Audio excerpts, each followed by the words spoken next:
Boa tarde, galera. Estamos na área com os donos da Bola Paraná na tela da Band Paraná e também no YouTube. É só você acessar o YouTube da Band Paraná e você poderá acompanhar o nosso programa e também toda a nossa programação de onde você estiver.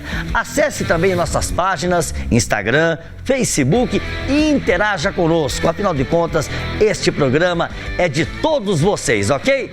Bom, nós temos muitos assuntos no programa de hoje. Eu sei que os torcedores estão ansiosos. Uma semana inteira sem jogos dos representantes do futebol paranaense no Campeonato Brasileiro, Copa do Brasil só na semana que vem. Mas a gente tem assunto sim para debater.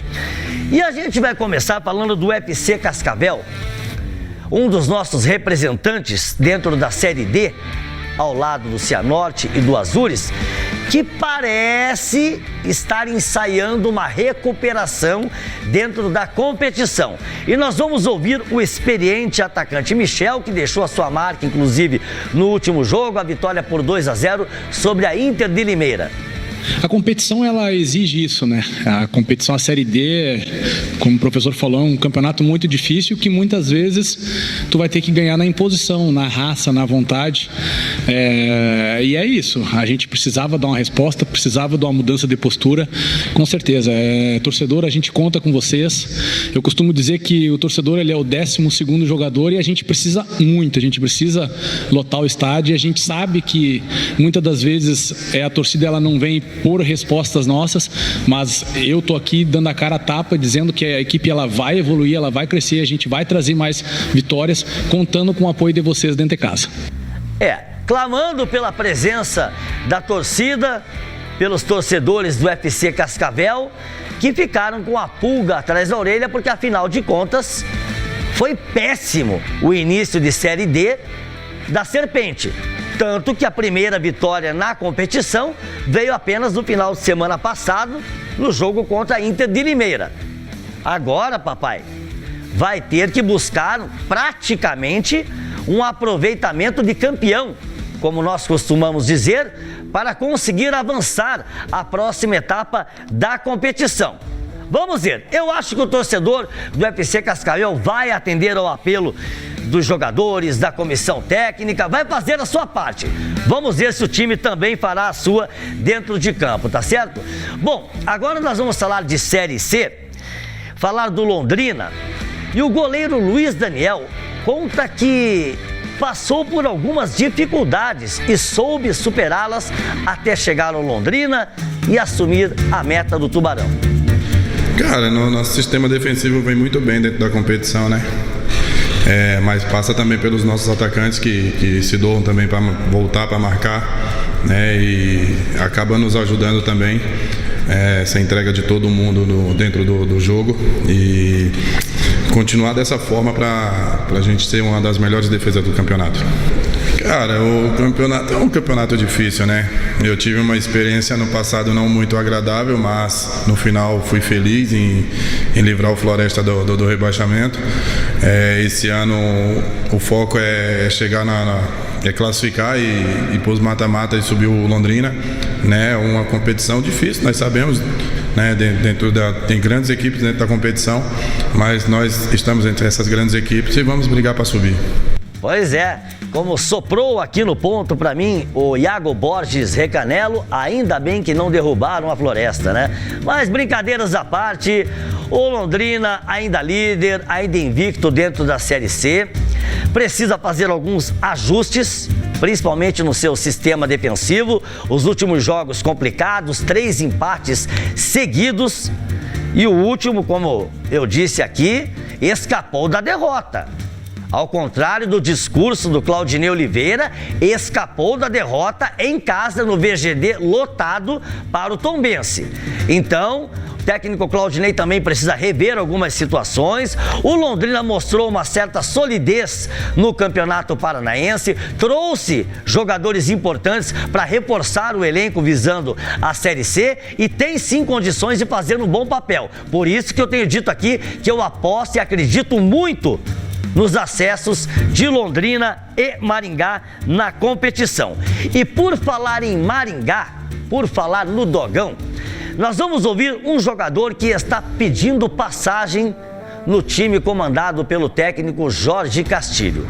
O meia Lucas Bonifácio, que tem entrado e tem dado conta do recado.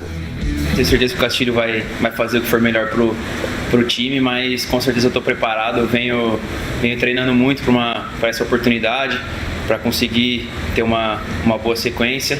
Então, com certeza, se ele precisar de mim, eu estou preparado sim. Então, na realidade, o Castilho costuma dizer que é a semana que define o time que vai para o jogo, né?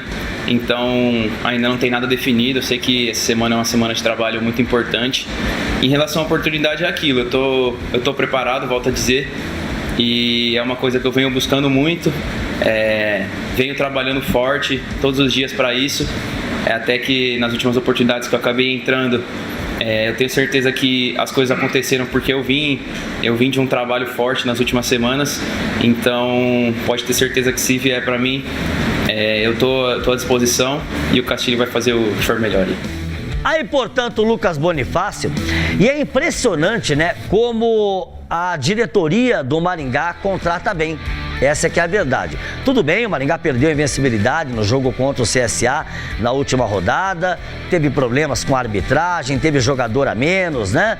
Enfim, a gente sabe de tudo que aconteceu, Mas o Maringá já mostrou ter personalidade, ter resiliência para se recuperar em momentos complicados. Isso já não é de agora, isso já faz muito tempo, né? Principalmente desde que o Jorge Castilho assumiu o comando do Dogão, o segundo trabalho mais longevo do futebol brasileiro, um técnico competente, um técnico inteligente, e é por isso que eu acredito que ele tem todas as condições de reajustar esse time do Maringá. Agora impressiona, como eu estava dizendo no início do comentário, como a diretoria do Maringá contrata bem. Porque o Maringá, ano após ano, perde jogadores importantes, peças importantes, né? Vai buscar apenas os chamados reforços pontuais e acerta, cara. Acerta nessas contratações. Parabéns ao departamento de análises também do Maringá, do Dogão, que tem feito um trabalho extraordinário, tá certo? Bom, agora nós vamos falar do Operário, do meu fantasma, que terá um jogo no próximo sábado, às 16h, no Couto Pereira, contra o Botafogo de Ribeirão Preto. Aliás, eu quero falar daqui a pouquinho sobre os adversários dos nossos 3 representantes na Série B do Campeonato Brasileiro. Segura aí, viu, papai? Que a resenha vai ser forte daqui a pouquinho. Mas o Operário vai jogar no Couto Pereira, porque como eu já falei aqui, mas nunca é demais lembrar, né? Diga-se de passagem, está trocando o gramado do estádio Germano Krieger e por isso vai jogar no Couto Pereira no próximo sábado contra o Botafogo de Ribeirão Preto. E o experiente zagueiro José fala deste momento que vive o Operário, um jogo importante contra o Botafogo, onde precisa dar sequência à sua recuperação dentro da competição, confirmar, melhor dizendo, né, a sua recuperação na Série B e na semana que vem já ter que pensar num jogo decisivo contra o Vasco. Fala aí, José. A gente vem se preparando do mesmo jeito que nós começamos o ano, com muita dedicação, com muito empenho, porque a gente não faz acepção de jogos, todos os jogos a gente tem que enfrentar do mesmo jeito. A gente está sempre procurando evoluir, sempre procurando ganhar os jogos, isso é fato, um jogo muito interessante. Eu acho que não será diferente não, será um jogo muito forte, que será decidido em detalhes. Então, a gente tem que entrar com muita atenção, com muita determinação para que o resultado seja positivo novamente. Eu creio que com muito treino, muita dedicação, assim como a gente vem fazendo toda a semana, todos os dias da semana, esses resultados vão vir. Então, não tem diferença de competição, de time, a gente está sempre fazendo o melhor todos os jogos. A gente sabe que é sempre muito complicado, como se fala no futebol, né? Mudar a chave, virar a chave, é difícil. Até porque o confronto pela Copa do Brasil é importantíssimo, não só pela questão futebolística, mas também tem a questão financeira. Afinal de contas, avançando a próxima fase, a premiação será milionária. A Copa do Brasil paga muito bem. Sempre é bom nós lembrarmos. Então, realmente é difícil. Mas o Operário, neste momento, precisa focar, como eu disse, na confirmação da sua recuperação dentro da Série B. E daqui a pouquinho, eu quero falar aqui a respeito, não só do Operário, mas também de Atlético e Coritiba. Porque a Série B deste ano, meu Deus do céu, ontem, outros 2 jogos que eu assisti, a vitória do Remo, o empate do América Mineiro. Gente, tecnicamente, a Série B deste ano está sofrível. Por isso é que eu tenho dito aqui que se o Operário, o Atlético e o Coritiba se organizarem direitinho, capricharem, principalmente nas próximas janelas, a janela de junho, a janela de julho, souberem contratar, forem cirúrgicos nas suas contratações, nós poderemos atingir um fato histórico, alcançar um fato histórico. Temos os 3 clubes do futebol paranaense conquistando o acesso para a Série A, para a primeira divisão. Então não está difícil, acreditem em mim. E o Operário precisa dar o primeiro passo contra o Botafogo de Ribeirão Preto no próximo sábado e depois sim, na sequência, pensar no Vasco da Gama pela Copa do Brasil, jogo de volta no Rio de Janeiro, tá certo? Bom, agora nós vamos falar do Coritiba, que está tendo tempo de sobra suficiente para se preparar para o seu próximo compromisso, que será apenas na segunda-feira contra o América Mineiro no Couto Pereira. Já já nós vamos falar das alternativas que o técnico Mozart, que cumpriu suspensão por ter sido expulso, né? No jogo contra a Ferroviária, ele cumpriu suspensão na última partida. Foi substituído pelo Denis Ivamura, volta ao comando, volta a ficar à beira do campo. Mas antes disso nós vamos ouvir o volante Felipe Machado, que dos jogadores contratados é quem tem recebido mais oportunidades por parte da comissão técnica. E ele tem uma curiosidade, ele é filho de um ex-jogador do Atlético, o ex-volante Clóvis. Eu não acompanhei muito meu pai, né? Até porque ele morou aqui, sempre morou aqui, né? E eu vivi no Rio Grande do Sul, cresci no Rio Grande do Sul. Não acompanhava muito, assim, não cheguei a acompanhar muito, mas, né, pelo que falam, assim, ele era um volante mais marcador, né? Mais pegador, assim, muita força, né? Eu já sou, acho que diferente, com característica diferente, né? Eu sou um volante que procuro contribuir na saída, na organização defensiva, né? Fazer a bola chegar nos meias, no Josué, no Sebas, no Ronier, né? No Alisson, que vem jogando ali na frente, né? Mais distribuir o jogo, né? Mas sem perder a minha essência também, né? Que quando não tem a bola é se dedicar, é se empenhar, né? Como eu digo, não importa quem causou o incêndio, a gente está ali para ajudar a apagar, então acho que é mais essa a minha função. Aí, portanto, o volante Felipe Machado, e para quem não se lembra, agora nós vamos mostrar o pai dele, o Clóvis, está aqui na tela, ó. Aí, ó, formando no time que acabou campeão da seletiva da Libertadores em 1999, ele está ali ao lado do Flávio Pantera. Do ladinho do Flávio Pantera, o Clóvis, um volante brigador, voluntarioso, de muita raça, de muita disposição. Como eu disse, campeão da seletiva da Libertadores pelo Atlético em 1999. Para quem não se lembra, ó, Flávio, Clóvis, Luizinho Neto, Reginaldo Cachorrão, Alberto Valentim e Gustavo. Agachados ali, Axel, Lucas, Adriano Gabiru, Kleber, o incendiário Kleber Pereira e o Kelly. Esse é o time do Atlético. E o Clóvis aí, o pai do Felipe Machado. Agora vamos com as imagens do Coritiba, para nós falarmos um pouquinho do Coritiba, como eu falei ainda há pouco, sobre as alternativas do técnico Mozart, que está tendo tempo suficiente para trabalhar a sua equipe. Alguns jogadores, e principalmente os jogadores que foram contratados, não estão recebendo oportunidades. E a torcida Coxa Branca se pergunta por quê, né? Por quê esses jogadores não estão recebendo minutagem, oportunidades, como por exemplo o Moledo, jogador experiente. Eu falei aqui, o Coritiba contratou muitos jogadores, né, com idade avançada, muitos jogadores veteranos, mas uma vez que contratou, tem que colocar para jogar, ou pelo menos fazer testes, fazer experiências, para ver se alguém vai encaixar ou não, se vai ou não dar a resposta, se vai ou não ajudar a dar resultado. Sabe? Moledo, Maicon, são dois desses jogadores veteranos, experientes, e que com o Mozart eles não têm tido oportunidades. Tem o próprio Thiago, o zagueiro Thiago, o atacante Everaldo, são vários jogadores. Por isso está aí no seu GC. Novidades?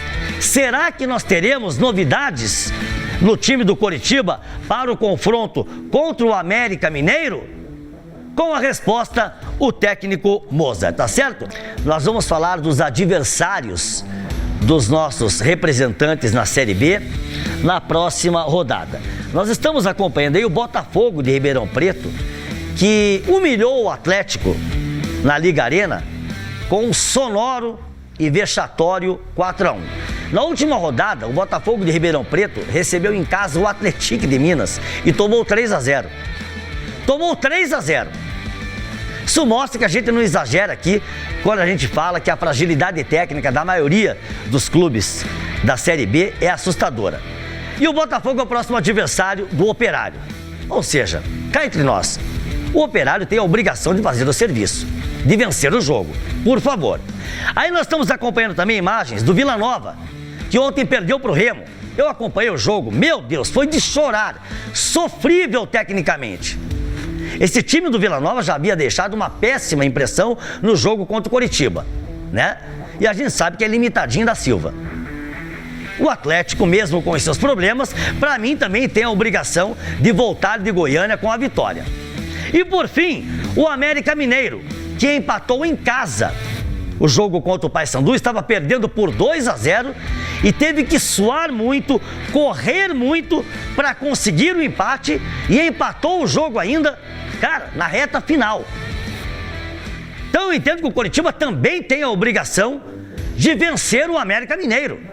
Respeitar o adversário. A melhor forma que você tem de respeitar o seu adversário é se impondo, é indo no branco dos olhos do adversário. Não ficar ali retraído, jogo estudado, sabe? Essa baboseira tática toda que nós estamos tendo que suportar ano após ano, sobe a linha, baixa a linha, bloco alto, bloco baixo. Pelo amor de Deus, vamos jogar bola, jogar futebol, tá certo? Bom, com relação ao Atlético, muita gente esperando. Será que o Atlético vai contratar ou não vai contratar um novo treinador? Será que o Atlético vai mais uma vez apostar em sangue jovem? Em sangue novo?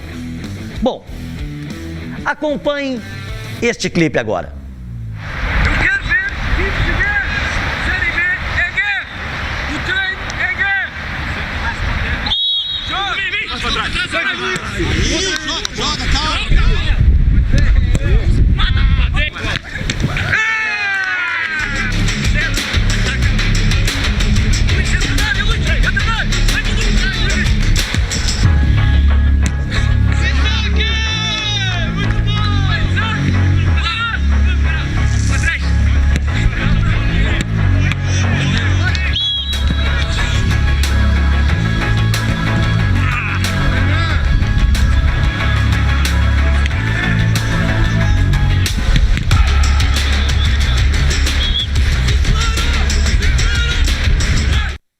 Eu tenho certeza que, pelo que vocês puderam acompanhar nesse clipe que eu preparei, mostrando, né, o que a Rede Furacão divulga, os trabalhos do dia a dia, tal coisa e tal, a intensidade com que tem trabalhado o João Correia. Será que está com fome, encarando esta oportunidade como um prato de comida? Será que já conversou com o Rodrigo Possebon, com o próprio presidente Mário Celso Petralha, que recebeu a informação de que terá um voto de confiança, terá uma oportunidade de mostrar que pode sim assumir a bronca? Ou o Atlético já tem um nome engatilhado, um novo treinador, apenas tentando definir as questões, as chamadas questões salariais, porque o Atlético já deixou claro que não quer pagar salários altos para qualquer que seja o treinador, para qualquer que seja o reforço. E eu já falei aqui, o Atlético precisa, vamos dar o voto de confiança a João Correia. Se não der certo, precisa de um treinador experiente, precisa de reforços pontuais e que venham para serem titulares, não oportunidades de mercado. Isso não existe mais, já deu, está completamente ultrapassado. O Atlético precisa reavaliar esse modelo de contratação e ficar de olho nos garotos da base. Hoje, por exemplo, teremos um grande jogo do Sub-20 do Atlético contra o Sub-20 do Palmeiras. O Atlético era o líder do Brasileirão Sub-20 e acabou perdendo a liderança na última rodada para o Palmeiras, que venceu o seu jogo e passou um ponto na frente do Atlético, ok? Passou um ponto. Palmeiras tem 20, o Atlético tem 19. Todo mundo sabe. A base do Palmeiras é tida como a melhor base do futebol brasileiro na atualidade. Mas o Atlético é o vice-líder. O Atlético está fazendo uma grande campanha. E o Atlético tem mostrado bons jogadores, tem apresentado bons jogadores. E ninguém conhece melhor esses jogadores do que o João Correia. Ele é o técnico. Ele é o responsável pela campanha desse time. Então tá na hora de puxar esses garotos. Puxa e dá oportunidade no time principal. Tá certo? É isso que a gente tenta passar. Porque ontem, por exemplo, no jogo do São Paulo pela Libertadores, um garoto de 17 anos, o Luca, saiu do banco para empatar o jogo para o São Paulo, para classificar o São Paulo. Então eu sempre falo aqui, idade não tem nada a ver. Se tiver qualidade e personalidade, não importa a idade, vai jogar e vai dar a resposta, tá certo? Bom, agora eu vou passar a bola para ela, Alessandra Constoli, que vem aí com o Band Cidade primeira edição. Ótima tarde a todos, fiquem todos com Deus e até amanhã, se Deus quiser. Tamo junto, galera.